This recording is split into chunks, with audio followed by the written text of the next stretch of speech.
Hello everyone, welcome to my channel code story with Mike. तो आज हम अपने रिकर्शन कंसेप्ट्स एंड क्वेश्चंस के प्लेलिस्ट का वीडियो नंबर 5 करने जा रहे हैं। ठीक है। और स्टार्ट करने से पहले थोड़ा मोटिवेशन। देखो, हमेशा अब खुद पर बिलीव ज़रूर करना, बिलीव इन योर सेल्फ। सबसे ज़रूरी पार्ट यही है आपके जर्नी का, because you are capable of achieving greatness beyond your imagination. आप सोच भी नहीं सकते कि आप क्या अचीव कर सकते हो। ठीक है। शर्त ये है कि आपको खुद पर बिलीव करना है कि आप वो कर सकते हो। ठीक है। दूसरा क्या है, mistakes are the proof that you are trying. अगर आप गलती कर ही नहीं रहे हो मतलब आप पक्का ट्राई नहीं कर रहे होगे, है ना। तो उस बकेट में फॉल नहीं करना है जो लोग ट्राई ही नहीं कर रहे हैं। एटलीस्ट आप ट्राई कर रहे हो ना, you are better than many of the people who are not even trying, है ना। Mistakes are proof that you are trying. Learn from them, learn from your mistakes, grow and never be afraid to take new challenges. ठीक है। कभी भी hard problem से, hard topic से या कोई भी नई चीज़ सीखने से डरना नहीं है आपको। ठीक है। सब कुछ पॉसिबल है। गलती करोगे, सीखोगे और एक ना एक टाइम में आएगा कि आप सीख ही जाओगे उसको। ठीक है। बस आपको ट्राई ज़रूर करना है, बिना ट्राई किए आप पहले ही डरना नहीं है आपको, है ना। तो चलो आगे बढ़ते हैं। आज हम क्या पढ़ने वाले हैं, आज हमारे थ्योरी का लास्ट पार्ट है। उसके बाद हम क्वेश्चंस पर आ जाएंगे। ठीक है। इतना इनफ है रिकर्शन के बारे में जानने के लिए। और ये आज का जो टॉपिक है ना, ये मोस्टली कॉलेज इंटरव्यूज़ के लिए इम्पॉर्टेंट है। मतलब जो फ्रेशर्स है, जो कॉलेज से जस्ट निकले हैं, उनको पूछा जा सकता है ये वाला क्वेश्चन। ठीक है। और ये ज़रूरी भी है। ये टॉपिक क्या है, टेल रिकर्शन, जिसको टेल कॉल ऑप्टिमाइजेशन भी बोलते हैं, और एग्जाम्पल्स के साथ समझेंगे क्या है ये। ठीक है। तो सबसे पहले तो देखते हैं टेल रिकर्शन है क्या। ठीक है। देखो, tail recursion actually it is a form of recursion. ये एक ऐसा रिकर्शन है ना। ठीक है। अगर आप उस रिकर्शन का बॉडी देखोगे, मान लेते हैं आपका रिकर्शन का आपने फंक्शन लिखा है कुछ। ठीक है। मान लेते हैं आपका रिकर्शन का फंक्शन है। तो इस रिकर्शन, तो ये जो फंक्शन, इसके अंदर कहीं आपने दोबारा कॉल किया होगा, और क्या है ना, दोबारा सॉल्व कॉल किया होगा। तो इसके बाद अगर आप कोई भी काम नहीं करते हो, मतलब ये जो सॉल्व कॉल किया, इस पूरे फंक्शन बॉडी का लास्ट स्टेप वही होना चाहिए कि आपने रिकर्शन कॉल किया, उसके बाद आपको कुछ नहीं करना है, कुछ भी नहीं करना है। अगर इस रिकर्शन कॉल करने के बाद भी अगर आप कुछ कर रहे हो तो वो टेल रिकर्शन नहीं कहलाएगा। तो वही मैं यहाँ बोल रहा हूँ, where the recursive call that you are making is the last operation performed in that function. ठीक है। अभी भी बहुत सारे कन्फ्यूजन्स आ रहे हैं कि क्या बोलना चाह रहा हूँ, क्या इंपॉर्टेंस है इसका, है ना। कन्फ्यूजन होगा थोड़ा, बट देखो एग्जाम्पल से एकदम अच्छे से क्लियर हो जाएगा।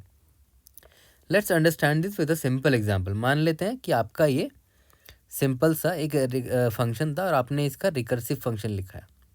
ठीक है। तो रिकर्सिव फंक्शन के लिए आपने क्या किया कि आपने सॉल्व नाम का एक फंक्शन कॉल किया, वापस से अपने फंक्शन को कॉल किया और n-1 भेज दिया। ठीक है। और आपने यहाँ पर उसकी वैल्यू ले ली, int a is equal to this. ठीक है। और लास्ट में आपने क्या किया कि रिटर्न a इंटू ए, है ना। और यहाँ पर बेस केस आपने कुछ दे दिया होगा। ठीक है। अब देखो, ध्यान दो इस फंक्शन बॉडी को। देखो, ये फंक्शन बॉडी होती है ना, ये आपको पता होगा, और ये फंक्शन का नाम है। ठीक है। तो इस फंक्शन बॉडी में देखो, क्या सबसे आखिरी स्टेप आपका रिकर्सिव कॉल है या कुछ और भी है।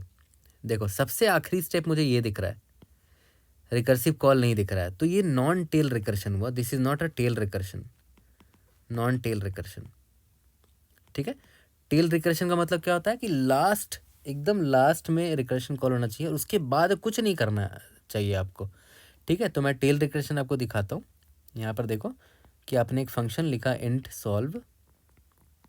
ठीक है। यहाँ पर n पास किया आपने, यहाँ पर आपका कोई बेस केस था। ठीक है। और लास्ट में आपने क्या किया, return direct solve of n-1 call कर दिया।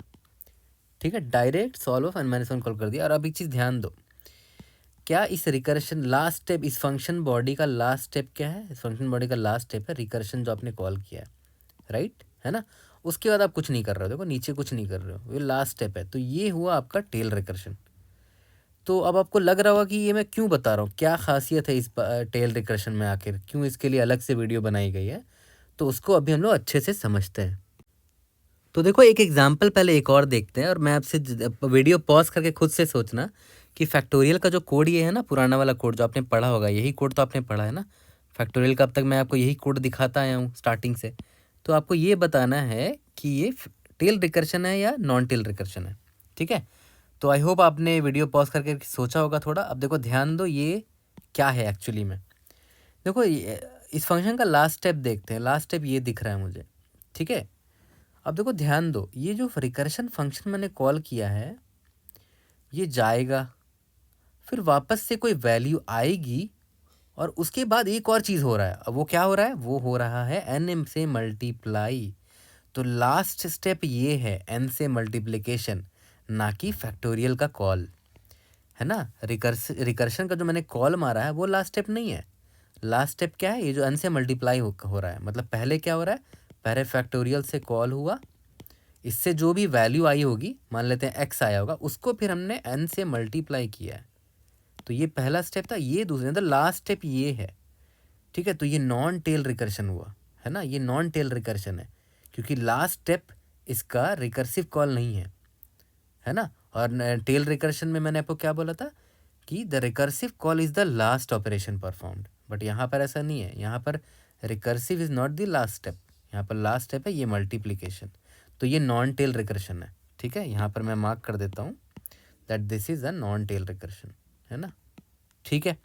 तो अब देखते हैं आखिर, तो एक काम करते हैं ना, इसी फैक्टोरियल के कोड से समझते हैं कि टेल रिकर्शन की ऐसी क्या ख़ास बात है, और कैसे इस फैक्टोरियल कोड को मैं टेल रिकर्शन में कन्वर्ट कर सकता हूँ, और क्या ख़ास बात है इसमें जो हम इसको पढ़ रहे हैं अलग से।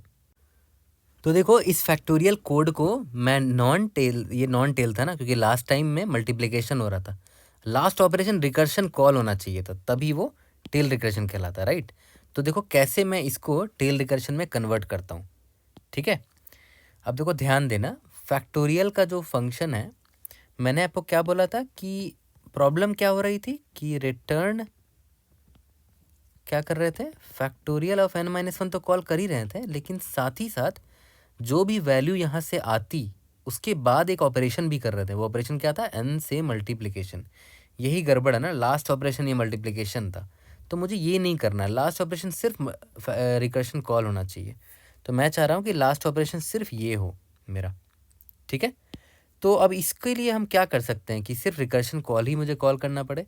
तो देखो मैं क्या करूँगा ना, मैं यहाँ पर मल्टीप्लिकेशन करता हुआ चलूँगा, ठीक है। मतलब मैं रिजल्ट को मेंटेन करता हुआ चलूँगा। मैं यहाँ पर क्या करूँगा, फैक्टोरियल ऑफ n-1 निकालना है, लेकिन मैं यहाँ पर ये भी बताता चलूँगा कि भाई जो भी मेरा अभी तक प्रोडक्ट चलता आ रहा है, क्योंकि फैक्टोरियल का मतलब क्या होता है, n into n-1 into n-1 सोन 3 इंटू 2 इंटू 1 तक मल्टीप्लाई करते हैं ना, ठीक है। तो मैं यहाँ पर भी एक पैरामीटर भेज दूंगा कि मेरा करंट प्रोडक्ट क्या निकला हुआ है, मेरा करंट कितना प्रोडक्ट निकल चुका है ना, प्रोडक्ट, ठीक है। और मैं यहाँ पर क्या करूँगा कि जो भी प्रोडक्ट की वैल्यू थी उसमें ऑब्वियस सी बात है मुझे n को मल्टीप्लाई करना है, राइट। n को मल्टीप्लाई करना है। पहले क्या होता था, मैं n को यहाँ बाहर मल्टीप्लाई कर देता था। अब मैं क्या बोल रहा हूँ, प्रोडक्ट निकालते ही चलते हैं ना, क्या दिक्कत है, ठीक है। अब जब मैं एक काम करूँगा, मैं यहाँ पर मेन से जब कॉल करूँगा ना, मेन फंक्शन से इस फैक्टोरियल कोड को कॉल करूँगा, तो मैं बोल दूंगा कि ठीक है n का फैक्टोरियल निकालो और स्टार्टिंग प्रोडक्ट 1 है ना, 1 से स्टार्ट हो रहा है, ठीक है। तो अब यहाँ पर 1 आया, और मान लेते हैं मुझे किसका 4 का फैक्टोरियल निकालना है, 4 फैक्टोरियल, तो कितना होगा 4 इंटू 3 इंटू 2 इंटू 1, ठीक है। अब देखो ध्यान देना, मान लेते हैं n यहाँ पर 4 आया, और हाँ यहाँ पर बेस केस लिख दो कि अगर n less than equal to 1 होता है, इसका मतलब क्या हुआ कि हमारा प्रोडक्ट निकल चुका होगा, है ना। तो मैं रिटर्न डायरेक्ट प्रोडक्ट ही कर दूंगा, मैं रिटर्न डायरेक्ट प्रोडक्ट कर दूंगा, ठीक है। अब देखो पहले तो ड्राई रन करके दिखाता हूँ कि एक्चुअली में काम कैसे कर रहा है। स्टार्टिंग में मैंने क्या कॉल किया, n इज इक्वल टू 4 है, ठीक है। सॉरी यहाँ पर मैंने n is equal to 4 call किया, और स्टार्टिंग प्रोडक्ट मेरा 1 है, ठीक है। तो यहाँ पर आया 4 और यहाँ पर आया 1, ठीक है। ये बेस केस तो अभी हिट नहीं होगा। अब देखो फैक्टोरियल मैंने दोबारा कॉल किया, यहाँ पर n-1 कॉल किया, यानी कि 3, और प्रोडक्ट क्या था मेरा 1 था, और अभी n की वैल्यू 4 थी, तो 1 इंटू 4 मेरा प्रोडक्ट आ गया। तो अब देखो मेरा जब फैक्टोरियल दोबारा कॉल हुआ तो मेरा यहाँ पर 3 आया है, ये रहा, और 1 इंटू 4 आया प्रोडक्ट में, तो यहाँ पर 4 आ गया, ठीक है। अब देखते हैं, तो अभी भी बेस केस हिट नहीं होगा। फिर फैक्टोरियल ऑफ 3 माइनस 1, n-1 मतलब 3 माइनस 1 यानी कि 2। अब प्रोडक्ट देखो क्या हो जाएगा, करेंटली मेरा प्रोडक्ट क्या था, 4 था, और अभी n की वैल्यू देखो 3 है, तो 4 इंटू 3 हो गया। तो अब वापस से मैंने फैक्टोरियल कॉल किया है, ठीक है। तो यहाँ पर 2 आ जाएगा और प्रोडक्ट अभी मेरा 12 आ गया है, ठीक है। अभी भी बेस केस हिट नहीं होगा, है ना। यहाँ पर 2 - 1 1 हो पास करेंगे और प्रोडक्ट की वैल्यू 12 थी और अभी n की वैल्यू क्या है, 2 है, ठीक है। तो यहाँ पर आ गया 1 और प्रोडक्ट आ गया मेरा 12 × 2 24 आ गया। अभी n <= 1 है क्या, हाँ है, तो रिटर्न प्रोडक्ट कर दो, मतलब डायरेक्ट 24 ही रिटर्न कर दो, ठीक है। तो डायरेक्ट 24 रिटर्न आ जाएगा और यहाँ रिटर्न मैं 24 कर दूंगा, ठीक है, रिटर्न 24 कर दूंगा, वही हमारा आंसर है। तो ये देखो अभी ये टेल रिकर्शन क्यों कहलाया, क्योंकि जो इस फैक्टोरियल रिकर्सिव फंक्शन से रिटर्न हुआ उस पर कोई और एक्स्ट्रा ऑपरेशन नहीं कर रहे हैं, वही लास्ट ऑपरेशन है मेरा, वही रिटर्न हो जाएगा बस डायरेक्ट। उसके बाद रिटर्न जब फैक्टोरियल से कुछ रिजल्ट आया उसके बाद मैं कुछ एक्स्ट्रा ऑपरेशन नहीं कर रहा हूँ, बस डायरेक्ट रिटर्न कर दे रहा हूँ, ठीक है। अब आप समझ, अब ये तो आपको समझ में आ गया कि हाँ ये टेल रिकर्शन है, ठीक है। अब इसका फ़ायदा क्या है, क्यों हम इसको पढ़ रहे हैं, अब देखो कैसे ये हमारा फ़ायदा कर रहा है वो समझो। अब देखो ध्यान दो, जब भी कोई फंक्शन कॉल होता है तो सिस्टम के स्टैक में उस फंक्शन का एक फ्रेम ऐड होता है। जैसे मेन है, अभी आप करंटली मेन में हो, ठीक है, तो मेन का भी एक एंट्री होता है सिस्टम स्टैक में कि अभी आप मेन में हो, ठीक है। देखो अब मेन ने इस फैक्टोरियल को कॉल किया, ठीक है, तो मैंने जब फैक्टोरियल को कॉल किया तो मैं अभी यहाँ पर हूँ, ठीक है। फैक्टोरियल ऑफ मैंने कॉल किया 4,1 के लिए कॉल किया, ठीक है। अभी देखना, ध्यान देना, अब देखो ध्यान देना, जब फैक्टोरियल ने वापस से कॉल किया इसको तो क्या कॉल हुआ था, फैक्टोरियल ऑफ 3,4। फिर इसने कॉल किया फर्दर फैक्टोरियल ऑफ 2,12। फिर कॉल क्या हुआ, फैक्टोरियल ऑफ 1,24 हो गया। अब देखना ध्यान ना, अब सबसे इम्पोर्टेंट पार्ट वही है। अब आपको पता चलेगा कि क्या फ़ायदा है इसका। जैसे ही मैं फैक्टोरियल 1 पर गया, ठीक है, तो मुझे बेस केस आ गया, अब मुझे रिटर्न होना है यहाँ से, ठीक है, यहाँ से मुझे रिटर्न होना है। तो जनरल क्या होता था, पहले क्या होता था याद है, पहले मैं आपको क्या बताता था कि मैं यहाँ से यहाँ रिटर्न होगा, फिर यहाँ से यहाँ रिटर्न होगा, ये पॉप होगा, ये पॉप होगा, ये पॉप होगा, ये पॉप होगा, फिर वापस से मैं मेन में आ जाऊँगा, ठीक है। बट पता क्या होता है, अभी मैंने आपको क्या बोला कि recursion was the last step of this function. इस फंक्शन का लास्ट स्टेप सिर्फ रिकर्शन था। उसके बाद जो वैल्यू आ रही है रिकर्शन से, इस रिकर्शन से जो भी वैल्यू आ रही है उस पर कोई एक्स्ट्रा प्रोसेसिंग नहीं हो रही है। जो आंसर आ रहा है वही मेरा फाइनल आंसर होगा। पहले इसमें प्रॉब्लम क्या थी ये वाले कोड में, कि जो रिजल्ट आता था उस पर भी कुछ एक्स्ट्रा ऑपरेशन करना पड़ता था, यानी कि देखो एक्स्ट्रा ऑपरेशन क्या था, n से मल्टीप्लिकेशन था। बट यहाँ पर कुछ ऐसा ही है ही नहीं, यानी कि अगर आप यहाँ जो पहुँच चुके हो ना तो आपको डायरेक्ट यहाँ आंसर मिल चुका होगा, ठीक है। तो आप क्यों यहाँ जाओगे फिर यहाँ जाओगे, आपको जब ऊपर ही आंसर मिल गया है तो आप इन सबको स्किप मार दो और डायरेक्ट कंपाइलर आपको यहाँ भेज देगा, ठीक है। तो पता है एक्चुअली में कंपाइलर क्या करता है, कंपाइलर आज के टाइम में बहुत स्मार्ट हो गए हैं, तो वो खुद ब खुद ऑप्टिमाइज़ कर देगा आपके इस कोड को, पता है, आपके इस कोड को खुद ब खुद ऑप्टिमाइज़ कर देगा। और पता है वो क्या करेगा, अब देखो वो क्या करेगा मैं आपको दिखाता हूँ। इन सबको हटाते फिर से स्टार्ट करते हैं कि कंपाइलर क्या करेगा, उसके हिसाब से मैं आपको दिखाता हूँ कि सिस्टम स्टैक कैसे ग्रो करेगा हमारा। पहले तो मेन फंक्शन मैंने कॉल किया, अब देखो फैक्टोरियल कॉल हुआ, ठीक है। क्या हुआ फैक्टोरियल कॉल, 4, यहाँ पर, अच्छा सॉरी, मेन में मैंने क्या किया था, 4,1 कॉल किया था, है ना। अब फैक्टोरियल जब कॉल हुआ तो मैंने क्या बोला, फैक्टोरियल ने दोबारा रिकर्शन कॉल किया 3,4 पे, ठीक है। अब देखना ध्यान देना, अब ये जब इसने कॉल किया तो वापस से एक फैक्टोरियल आना चाहिए था यहाँ पर, ठीक है। तो पता कंपाइलर क्या करेगा, वो देखेगा अच्छा ये फैक्टोरियल जो कॉल हो रहा है इसके बाद कोई ऑपरेशन होना ही नहीं है, तो मैं इसको क्यों स्टोर करूँ, इसको अभी पॉप कर दो। तो ये क्या करता है, इसको अभी पॉप कर देता है, ठीक है। और एक जो उस फ्रेम को रखा ही नहीं, उसने स्टोर नहीं किया, डिलीट मार दिया, और एक नया फैक्टोरियल यहाँ पर आ गया 3,4, ठीक है। फिर इसके बाद जब ये रिकर्शन कॉल करता है फैक्टोरियल ऑफ 2,12 को, तो कॉल करने से पहले रिकर्शन समझ जाता है कंपाइलर कि अच्छा इससे जो रिजल्ट आएगा, है ना, जो रिजल्ट आएगा वो उस पर कोई प्रोसेसिंग होने की ज़रूरत ही नहीं है। मतलब ऐसा नहीं होगा कि यहाँ से कुछ रिजल्ट आया और उस पर कुछ मल्टीप्लाई कर रहे हो एक्स्ट्रा, कुछ नहीं, तो इसको शो करने की ज़रूरत ही नहीं, क्योंकि ये लास्ट स्टेप है हमारे फंक्शन का, ठीक है। तो इस स्टेप को भी क्यों रखोगे, हटा दो, तो इसको भी इसने हटा दिया, ठीक है। अब मेरे पास सिर्फ 2 ही फ्रेम है अभी तक। अब इसके बाद देखो, इसको मैं नीचे लिख देता हूँ, तो देख रहे हो स्टैक फ्रेम मेरा बढ़ ही नहीं रहा है ना, क्योंकि कंपाइलर स्मार्ट है, वो समझ रहा है कि मुझे वापस उन स्टैक फ्रेम्स में जाने की ज़रूरत ही नहीं, तो क्यों स्टोर करूँ मैं उनको, ठीक है। वापस से फिर ये फैक्टोरियल जब कॉल होगा 1,24 में, तो स्टैक समझ जाएगा कि हाँ भाई ये जब रिटर्न कर रहा है यहाँ पर रिजल्ट, तो उस पर कोई प्रोसेसिंग हो ही नहीं रही है उसके रिजल्ट पे, यहीं पर से मेरा फाइनल रिजल्ट मिल रहा है, तो उसको स्टोर ही नहीं करेगा वो, ठीक है। वो डायरेक्ट यहाँ पर देखा 1,24 डायरेक्ट यहाँ ही रिटर्न कर देगा। तो आपने नोटिस किया स्टैक फ्रेम इतना ऊपर तक गया ही नहीं, स्टैक फ्रेम भरा ही नहीं ज़्यादा से ज़्यादा, डायरेक्ट उसने यहाँ पर आंसर मुझे 24 दे दिया, 24, ठीक है। तो आपने एक चीज़ देखा, स्पेस एफिशिएंट है एक्चुअली में, ये काफ़ी स्पेस एफिशिएंट और काफ़ी इफ़िशिएंट है ये आपका टेल रिकर्शन वाला कोड, है ना। तो ऐसे बहुत सारे एग्जांपल्स आपको मिल जाएंगे जहाँ पर टेल रिकर्शन हो रहा है। अच्छा एक बात बताओ, एक और एग्जांपल देता हूँ, सॉल्व, यहाँ पर ए भेज रहे हो, यहाँ पर कोई बेस केस होगा, बेस केस, यहाँ पर आपने दोबारा से सॉल्व कॉल किया, मान लेते हैं सॉल्व A-1 है, ठीक है। ये तो टेल रिकर्शन आपको क्लियर कट दिख रहा है, यहाँ से आप डायरेक्ट रिटर्न कर जा रहे हो, ठीक है।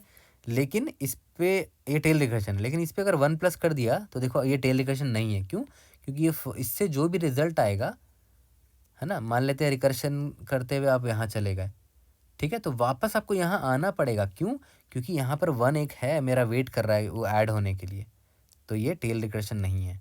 तो कंपाइलर को मजबूरन यहाँ आना पड़ेगा, फिर 1 से ऐड करना पड़ेगा, उसके बाद रिटर्न करेगा वो, ठीक है। यहाँ तक क्लियर हो चुका होगा, अब आपको अच्छे से समझ में आ गया होगा टेल रिकर्शन क्या होता है। मतलब लास्ट स्टेप उसका रिकर्शन ही होना चाहिए, उसके बाद कुछ नहीं होना चाहिए। तो आपको याद होगा ट्री ट्रैवर्सल जब आप करते हो तो 3 ट्रैवर्सल आपको पता होगा, pre order, post order and in order. ये एग्जांपल बता रहा हूँ मैं, है ना। और भी कौन कौन से टेल रिकर्सिव कोड हमने ऑलरेडी देख रखा है, बट हमने ध्यान नहीं दिया होगा। देखो प्री ऑर्डर में याद है क्या होता था कि पहले ही प्रिंट कर देते थे रूट की वैल्यू को, उसके बाद लेफ़्ट जाते थे, उसके बाद राइट जाते थे। तो हमारे फंक्शन का जो बॉडी होता था उसका लास्ट स्टेप देखो रिकर्शन ही है। हाँ भले ये भी रिकर्शन है, बट लास्ट स्टेप देखो ना, लास्ट स्टेप सिर्फ रिकर्शन है। तो प्री ऑर्डर भी क्या है, एक टेल रिकर्सिव कोड है ना। इस पे भी कंपाइलर ऑप्टिमाइजेशन ज़रूर करेगा अपनी तरफ से। अगर पोस्ट ऑर्डर को पर ध्यान दें तो पोस्ट ऑर्डर में याद है क्या होता था कि पहले हम लेफ़्ट जाते थे, फिर राइट जाते थे, फिर लास्ट में प्रिंट करते थे रूट की वैल्यू को। तो ये क्या आपको लग रहा है कि ये टेल रिकर्सिव नहीं, ये टेल रिकर्सिव नहीं है, क्योंकि लास्ट ऑपरेशन इज प्रिंटिंग, जो कि रिकर्शन नहीं है, वो तो प्रिंटिंग है। इन ऑर्डर का देखते हैं, इन ऑर्डर का याद है क्या होता था, सबसे पहले क्या करते थे, लेफ़्ट जाते थे, फिर प्रिंट करते थे, फिर लास्ट स्टेप में राइट जाते थे, है ना। तो ये क्या है, लास्ट स्टेप पे ध्यान दो, रिकर्शन है ना लास्ट स्टेप। तो भाई ये कंपाइलर इसमें ऑप्टिमाइजेशन करेगा ही करेगा अब कुछ तरीके से, क्योंकि लास्ट स्टेप रिकर्शन है उसका सिर्फ, ठीक है, उसके बाद कुछ नहीं करना है। तो ये भी एक टेल रिकर्सिव कोड हुआ, प्री ऑर्डर और इन ऑर्डर। यहाँ तक क्लियर है, काफ़ी कुछ इंपॉर्टेंट चीज़ आपको सीखने को मिली इस वीडियो में। अब लेकिन थ्योरी का पार्ट हमारा कवर हो गया है, रिकर्शन में इससे ज़्यादा थ्योरी की ज़रूरत नहीं है, ठीक है। अब जैसे जैसे हम आगे बढ़ेंगे मल्टीपल क्वेश्चन सॉल्व करेंगे, वहाँ पर हम कुछ चीज़ों का ध्यान देंगे कि कैसे रिकर्शन जो हम लिखेंगे वो एक स्टोरी से बनाया गया होगा, वो भी हम चेक करेंगे, है ना। तब आपको भी समझ में आएगा कि एक स्टोरी को कैसे रिकर्शन में फ्रेम करते हैं और फिर उससे कोड कैसे लिखते हैं, ठीक है। और हर किसी का हमें टाइम कॉम्प्लेक्सिटी और स्पेस कॉम्प्लेक्सिटी निकालना आना चाहिए। ऑलरेडी मैंने आपको बता रखा है रिकर्शन कोड का कैसे निकालते हैं, तो हम लोग टाइम और स्पेस कॉम्प्लेक्सिटी पे देखेंगे। अब हमारा क्वेश्चन बनाने का सीरीज स्टार्ट होगा। इतना तक थ्योरी था, okay. So see you guys in the next video, thank you.